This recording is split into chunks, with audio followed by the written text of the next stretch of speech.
بسم اللہ الرحمن الرحیم۔ السلام علیکم ورحمۃ اللہ وبرکاتہ۔ مہمان نوازی کے فائدے۔ ایک عورت رسول کریم صلی اللہ علیہ وآلہ وسلم کے پاس آئی اور اپنے شوہر کی شکایت کی کہ وہ بہت زیادہ اپنے دوستوں کو گھر میں دعوت دیتا رہتا ہے اور وہ تھک جاتی ہے ان کی مہمانداری میں کھانے بنا بنا کر۔ رسول اللہ صلی اللہ علیہ وآلہ وسلم نے کوئی جواب نہیں دیا اور وہ عورت واپس چلی گئی۔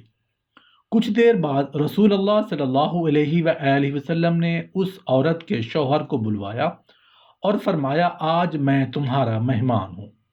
وہ آدمی بہت خوش ہوا اور گھر جا کر اپنی بیوی کو بتایا کہ رسول اللہ صلی اللہ علیہ وآلہ وسلم آج ہمارے مہمان ہیں۔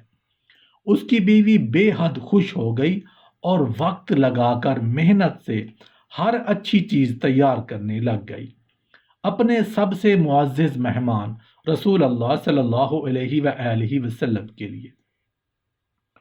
اس زبردست پرتکلف دعوت کے بعد رسول کریم صلی اللہ علیہ وآلہ وسلم نے اس شخص سے کہا کہ اپنی بیوی سے کہنا کہ اس دروازے کو دیکھتی رہے جس سے میں جاؤں گا۔ تو اس کی بیوی نے ایسا ہی کیا اور دیکھتی رہی کہ کس طرح رسول اللہ صلی اللہ علیہ وآلہ وسلم کے گھر سے نکلتے ہی آپ کے پیچھے بہت سے حشرات، بچھو اور بہت سے مہلک حشرات بھی گھر سے باہر نکل گئے، اور یہ عجیب و غریب منظر دیکھ کر وہ بے ہوش ہو گئی۔ جب وہ رسول اللہ صلی اللہ علیہ وآلہ وسلم کے پاس آئی تو آپ نے فرمایا کہ جب تمہارے گھر سے مہمان جاتا ہے تو اپنے ساتھ ہر طرح کے خطرات، مشکلات اور آزمائشیں اور مہلک جاندار گھر سے باہر لے جاتا ہے، اور یہ اسی وجہ سے ہوتا ہے کہ جو تم محنت کر کے اس کی خدمت مدارت کرتی ہو۔ جس گھر میں مہمان آتے جاتے رہتے ہیں، اللہ اس گھر سے محبت کرتا ہے۔ اس گھر سے بہتر اور کیا ہو کہ جو ہر چھوٹے بڑے کے لیے کھلا رہے۔ ایسے گھر پر اللہ کی رحمت اور بخششیں نازل ہوتی رہتی ہیں۔ رسول اللہ صلی اللہ علیہ وآلہ وسلم نے فرمایا، جب اللہ کسی کا بھلائی چاہتا ہے تو اسے نوازتے ہیں۔ انہوں نے پوچھا، کس انعام سے اے اللہ کے رسول صلی اللہ علیہ وآلہ وسلم؟ آپ صلی اللہ علیہ وآلہ وسلم نے فرمایا، مہمان اپنا نصیب لے کر آتا ہے اور جاتے ہوئے گھر والوں کے گناہ اپنے ساتھ لے جاتا ہے۔ حضرت انس رضی اللہ عنہ فرماتے ہیں کہ رسول اللہ صلی اللہ علیہ وآلہ وسلم نے ارشاد فرمایا، جس گھر میں مہمان ہو اس گھر میں خیر و برکت اسی طرح دوڑتی ہے جیسے اونٹ کے کوہان پر چھری، بلکہ اس سے بھی تیز۔ چھری اونٹ کے کوہان پر رکھ دیں تو فوراً لڑھک کر نیچے کی طرف آ جاتی ہے۔ مہمان کی وجہ سے خیر و برکت اس سے بھی تیزی کے ساتھ نازل ہوتی ہے۔ مہمان میزبان کے گناہ معاف ہونے کا سبب ہوتا ہے۔ رسول اللہ صلی اللہ علیہ وآلہ وسلم کا فرمان عالی شان ہے کہ جب کوئی مہمان کسی کے یہاں آتا ہے تو اپنا رزق لے کر آتا ہے، اور جب جاتا ہے تو صاحب خانہ کے گناہ بخشے جانے کا سبب ہوتا ہے۔ 5 کاموں میں جلدی کرنی چاہیے۔ حضرت حاتم اسم رضی اللہ عنہ نے فرمایا کہ جلد بازی شیطان کا کام ہے، مگر 5 چیزوں میں جلدی کرنی چاہیے۔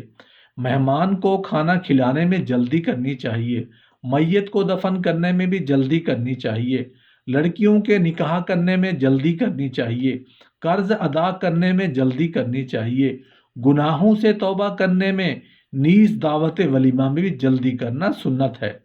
حضرت جابر رضی اللہ عنہ سے مروی ہے کہ تاجدار مدینہ آقا دو جہاں صلی اللہ علیہ وآلہ وسلم نے ارشاد فرمایا، جو شخص اپنے بھائی کو وہ چیز کھلا دے جو وہ چاہتا ہے تو اللہ عز و جل اس کے لیے 10 لاکھ نیکیاں لکھتا ہے، 10 لاکھ برائیاں اس کے نامہ اعمال سے مٹا دیتا ہے، اور 10 لاکھ درجے اس کے بلند کرتا ہے، اور اس کو 3 جنتوں سے کھانا کھلاتا ہے، یعنی جنت الفردوس، جنت عدن اور جنت خلد۔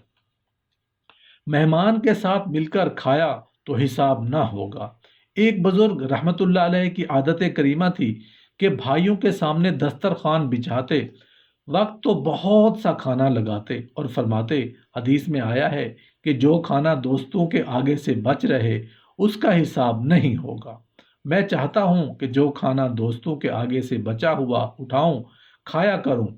مہمان کی تعظیم کرنے والے کے لیے جنت کی بشارت ہے، جیسا کہ تاجدار مدینہ صلی اللہ علیہ وآلہ وسلم نے فرمایا، مہمان برکت ہے خدا عز و جل کی طرف سے اور نعمت ہے اللہ تعالیٰ کی۔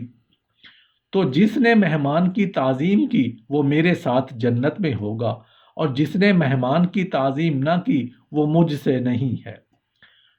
جب کبھی مہمان آ جائیں تو دل تھوڑا نہیں کرنا چاہیے، بلکہ خوش دلی کے ساتھ ان کی خاطر مدارت کرنی چاہیے۔ مہمان آتا ہے تو اپنا رزق لے کر آتا ہے، اس کی خدمت میں سراسر ہمارا ہی فائدہ ہے۔